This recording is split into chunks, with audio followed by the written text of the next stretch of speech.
ಮಾನ್ಯ ಸಚಿವರು. ಮಾನ್ಯ ಅಧ್ಯಕ್ಷರೇ, ಬಾಲು ಕರೆಕ್ಟ್ ಆಗಿ ಓದಪ್ಪ, ಕರೆಕ್ಟ್ ಆಗಿ ಓದು ಅಂದೆ ಅಲ್ವಾ? ಹೋಗು. ಕರೆಕ್ಟ್ ಆಗಿ ಹೇಳ್ತಿದ್ದೀರಣ್ಣ. ನೀವು ಮಾಡಿರೋಂತ ದುರಂತಗಳನ್ನ ಸರ್ಮಾಡಕ್ಕೆ ನಿಂತಿರೋದು ನಾವು. ನೀವು ಅನಧಿಕೃತ ಬಡಾವಣೆಗಳು ಮಾಡಿದ ರೆವಿನ್ಯೂ ಲೇಔಟ್ಗಳನ್ನ ಸರ್ಮಾಡಕ್ಕೇನೆ ಸ್ವಲ್ಪ 5 ನಿಮಿಷ ಯಾಕೆ ನಿಂತ್ಕೊಂಡ ಸಂಪೋಗ್ತೀರಣ್ಣ? ಸನ್ಮಾನ್ಯ ಅಧ್ಯಕ್ಷರೇ, ಈ ನಗರ ಪ್ರದೇಶ ಮತ್ತೆ ಪುರಸಭೆ ವ್ಯಾಪ್ತಿನಲ್ಲಿ ಅನಧಿಕೃತ ಬಡಾವಣೆಗಳಲ್ಲಿ ರಸ್ತೆ ಸಾರ್ವಜನಿಕರು ಬಳಸಲಿದ್ರು ಕೂಡ ಅದನ್ನ ನಾವೇ ಸ್ಥಳೀಯ ಸಂಸ್ಥೆಗಳು ನಿರ್ವಹಣೆ ಮಾಡ್ತಿದ್ರು ಕೂಡ ಇದರ ಮಾಲೀಕತ್ವ ಖಾಸಗಿಯವರ ಹೆಸರಿನಲ್ಲಿ ಇರ್ತದೆ ಅಧ್ಯಕ್ಷರೇ. ಈ ಮಾಲೀಕತ್ವ ಖಾಸಗಿಯವರ ಹೆಸರಿನಲ್ಲಿ ಇರೋದ್ರಿಂದ ಅಲ್ಲಿ ಖಾತೆಯನ್ನ ಏಕತೆ ಮಾಡಲಿಕ್ಕೆ ಸಾಧ್ಯ ಇರೋದಿಲ್ಲ. ಅದರಿಂದ ಅಧ್ಯಕ್ಷರೇ, ಈ ಒಂದು ತಿದ್ದುಪಡಿಯನ್ನ ನಾವು ತಂದಿದ್ದೇವೆ. ಈ ತಿದ್ದುಪಡಿಯಲ್ಲಿ ಈ ಖಾಸಗಿ ರಸ್ತೆಗಳು ಮತ್ತೆ ಚರಂಡಿಗಳು ದುಸ್ಥಿತಿಯಲ್ಲಿದ್ದಂತಹ ಸಂದರ್ಭದಲ್ಲಿ ಜನಗಳ ಆರೋಗ್ಯ ಮತ್ತೆ ಸುರಕ್ಷತೆಗೆ ಅಪಾಯ ಉಂಟು ಮಾಡತಕ್ಕಂತ ಸಂದರ್ಭದಲ್ಲಿ ಆಯುಕ್ತರು ಮತ್ತೆ ಅಥವಾ ಮುಖ್ಯಾಧಿಕಾರಿಗಳು ಸ್ವಯಂ ಪ್ರೇರಿತವಾಗಿ ಮಧ್ಯಪ್ರವೇಶ ಮಾಡಿ ಅದನ್ನ ತಮ್ಮ ವಶಕ್ಕೆ ಪಡೆದು ಅದನ್ನ ಸರ್ಕಾರದ ಪುರಸಭೆ ಹೆಸರಿಗೆ ನೋಂದಣಿ ಅದನ್ನ ಸರ್ಕಾರದ ವಶಕ್ಕೆ ತೆಗೆದುಕೋಬೇಕು ಅಂತಕ್ಕಂಥ ಉದ್ದೇಶದಿಂದ ಈ ವಿಧೇಯಕವನ್ನು ತಂದಿದ್ದೇವೆ ಅಧ್ಯಕ್ಷರೇ.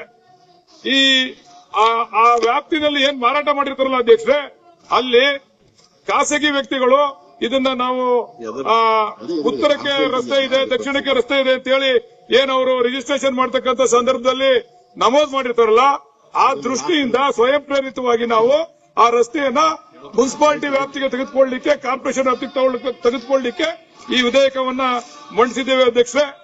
ಈ ತೆಗೆದುಕೊಳ್ತಕ್ಕಂಥ ಸಂದರ್ಭದಲ್ಲಿ 1 ತಿಂಗಳ ಕಾಲ ಅಬ್ಜೆಕ್ಷನ್ ಅನ್ನ ಕರೀಲಿಕ್ಕೆ ಅವಕಾಶವನ್ನು ಮಾಡಿಕೊಟ್ಟಿದ್ದೇವೆ.